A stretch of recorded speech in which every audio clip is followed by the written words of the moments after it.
Oke guys, jadi salam cuan. Hari ini gue baru sampai kantor dan ini gue buat konten khusus di mobil ya. Ternyata enak juga kalau misalnya kita disetirin. Nah, dulu tuh gue masih inget banget kalau zamannya gue masih gembel itu naik motoran teman-teman ya. Waduh parah, naik motoran, terus juga cewek nggak mau, terus juga temen-temen kalau misalnya di kontak bilangnya lu mau ngutang mas gitu. Terus atau ada beberapa banyak orang tuh menjauh dari kehidupan gua. Tapi ketika lu sukses, oh, apa yang hilang di dalam hidup lu itu bakalan lu bisa dapetin lagi. Lu mau cewek, lu mau teman, semua teman mendekat sama lu, semua cewek mendekat sama lu, semua partner pengen investasi ke lu. Semakin lu sukses, apa namanya, uang itu lu sebagai magnet, dan uang akan mendekati dan uang akan mencari lu, ya kan. Makanya gue pengen kasih tahu lu semua ya. Gue buat akademi itu ada yang gratis juga udah ada yang berbayar juga ada, dan gue bakalan ngajarin lu gimana caranya hack mining atau hack data center. Jadi sebenarnya kebanyakan orang itu berpikir komputer itu hanya buat game doang, atau komputer itu hanya buat bekerja doang. Tapi sebenarnya komputer itu ada dua versinya, ya. Yang pertama untuk mining, ya, kripto. Yang kedua data center. Nah, ini yang data center nih banyak orang nggak tahu. Bang, data center tuh apa? Data center itu nyewain server. Jadi di dunia digital itu ada tempat sewa. Misalnya contoh, gue mau nyewa server sekian. Jadi biasanya perusahaan-perusahaan besar, kayak perusahaan tuh yang dia membutuhkan data center, di mana apa namanya, biasanya perusahaan-perusahaan besar ya, data-datanya tuh kan dia simpennya di cloud, di awan bahasanya.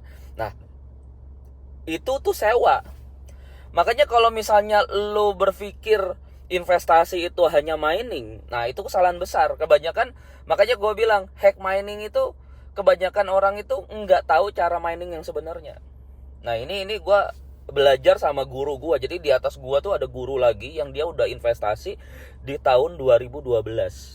Bahkan Ethereum itu dari harganya $2 ya guys. Jadi Ethereum nih, gue kasih tahu nih, Ethereum tuh harganya dari $2 bos, ya. $2 sekarang udah 2.000. Lu tahu kekayaannya dia berapa? Waduh, pokoknya dia nggak pernah keluar dari sosial media. Makanya gue bingung gitu loh.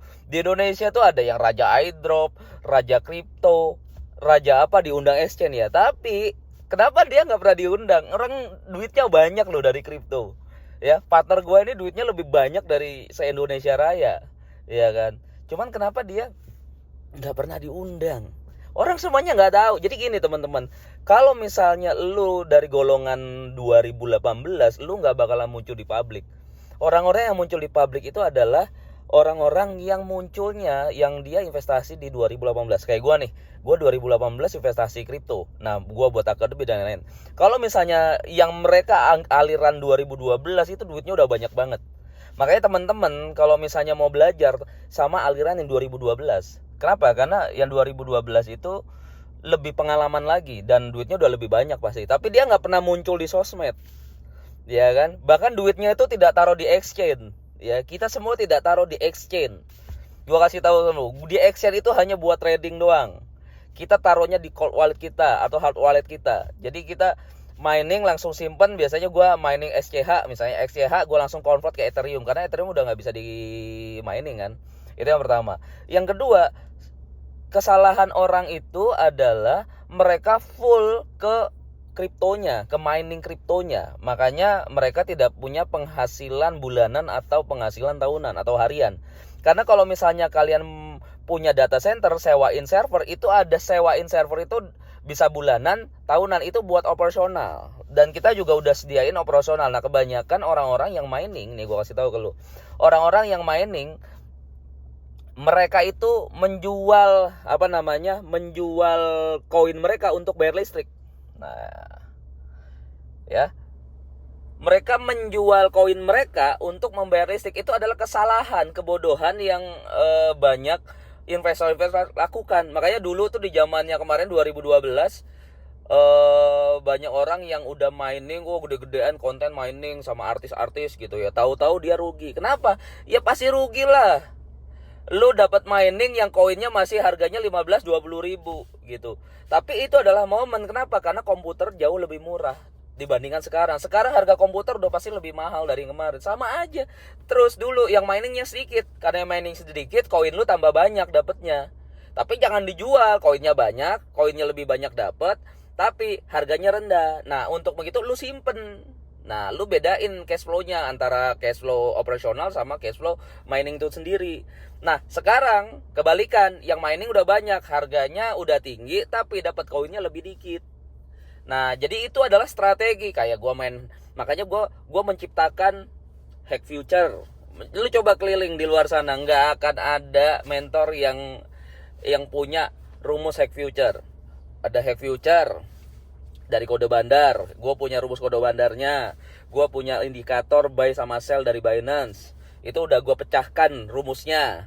Terus yang sekarang hack mining data center, dimana lu lu investasi mining pasti cuan. Oh, gue kasih jaminan, garansi 100%, ya, garansi 100%. Kalau nggak yakin, ya, kita kasih jaminan.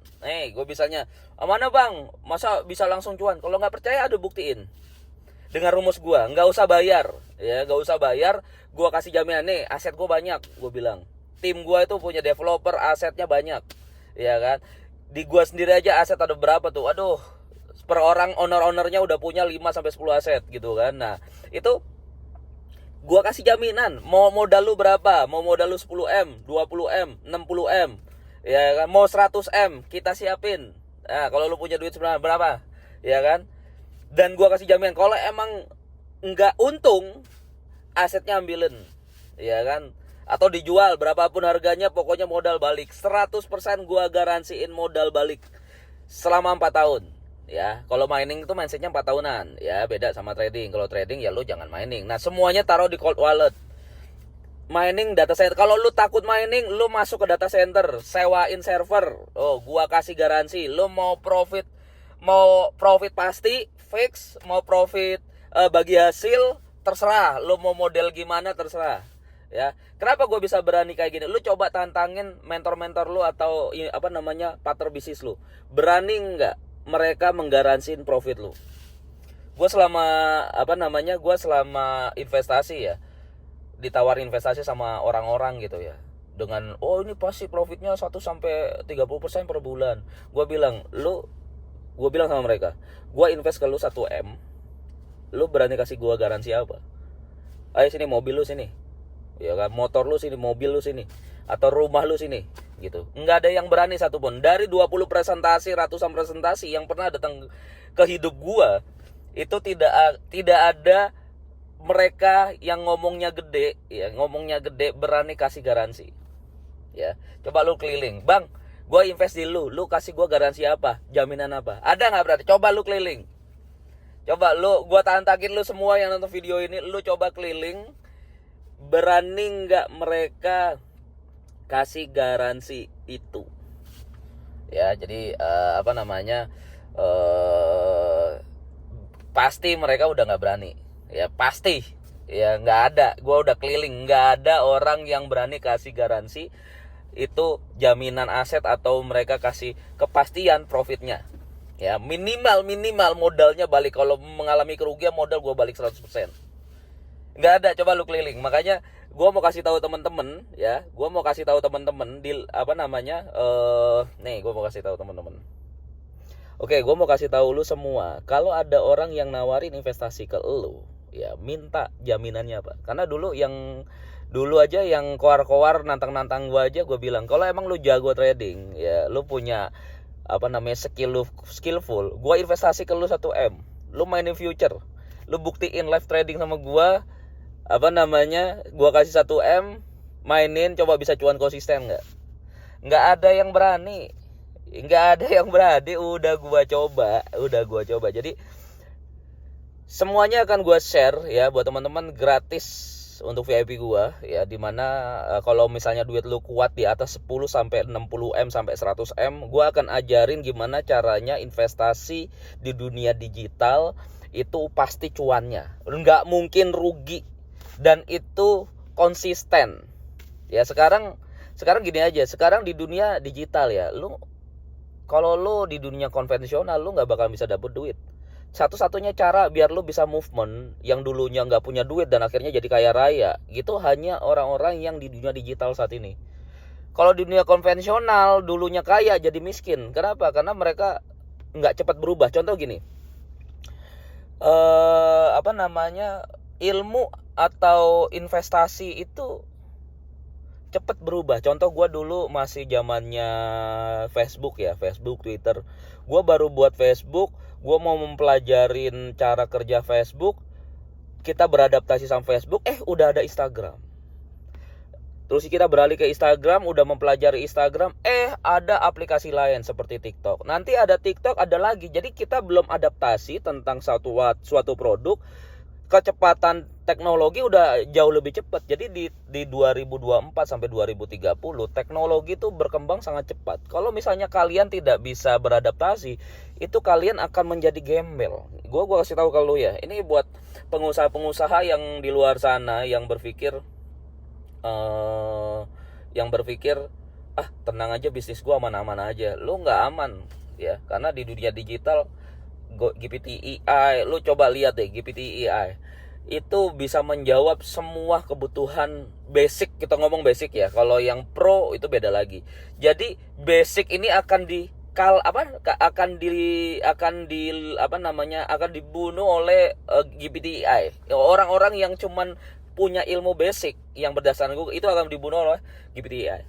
Orang-orang yang soft skillnya mungkin yang di atas rata-rata itu mungkin masih agak lama gitu. Jadi gua saran buat pengusaha-pengusaha yang sekarang lagi yang sudah kaya, bahkan dia mewariskan ke anaknya, hati-hati. Anak lo belum tentu bisa berbisnis.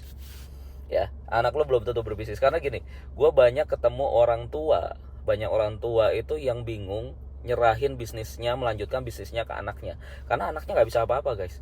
Karena pengalamannya nggak ada, terus juga anak mami, terus kebutuhan dikasih, jadi tidak ada dari mereka fightnya. Nah, ini solusi buat orang-orang yang udah kaya tapi ingin mewariskan ke anaknya. Lu harus cepet-cepet merubah konsep bisnis lu, minimal ada yang di digital. Dan kalau menurut gua data center sama mining ini salah satunya. Ini investasi yang ditinggal tidur, gue bilang ya. Investasi yang ditinggal tidur. Lu cukup buat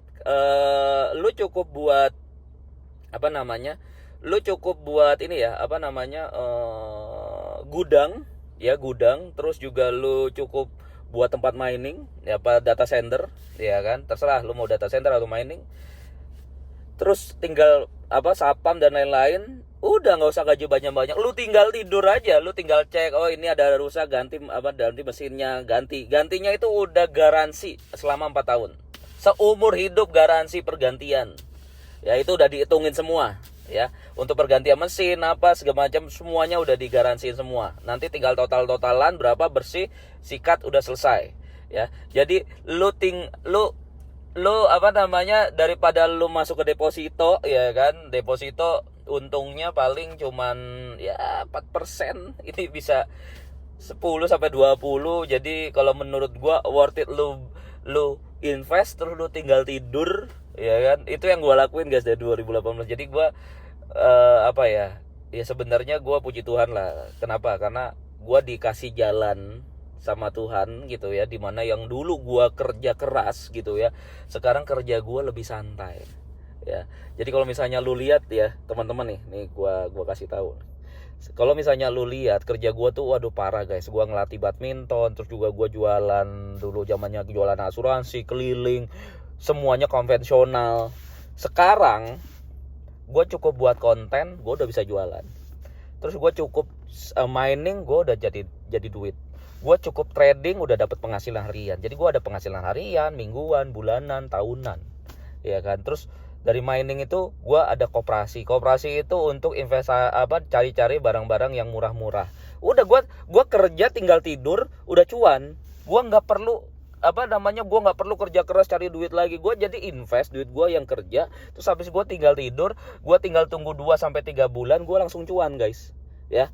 Jadi gimana caranya? Makanya gue bilang ke teman-teman, bang sekarang marketnya kemana nih bang, BTC kemana gitu ya. Pokoknya gini, gue udah masuk kemarin di 50-an. Sekarang gue tinggal tidur itu bakalan ke 80 sampai 90. Nanti kalau udah 80 sampai 90, lu bangunin gue. Karena nanti di situ indikatornya pasti banyak berubah. Indikator dari hitam jadi merah dulu, koreksi dulu, dan dia melanjutkan di bulan apa.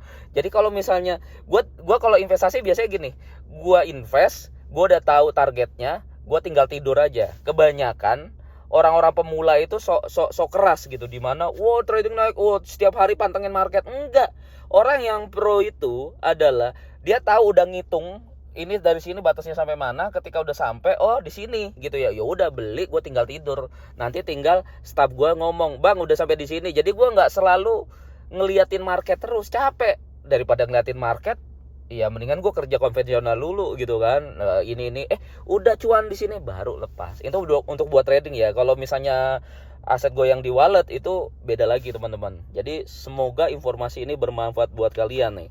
Nah, oke guys, gue abis ini gue mau gue mau ke kantor dulu. Thank you, see you, goodbye.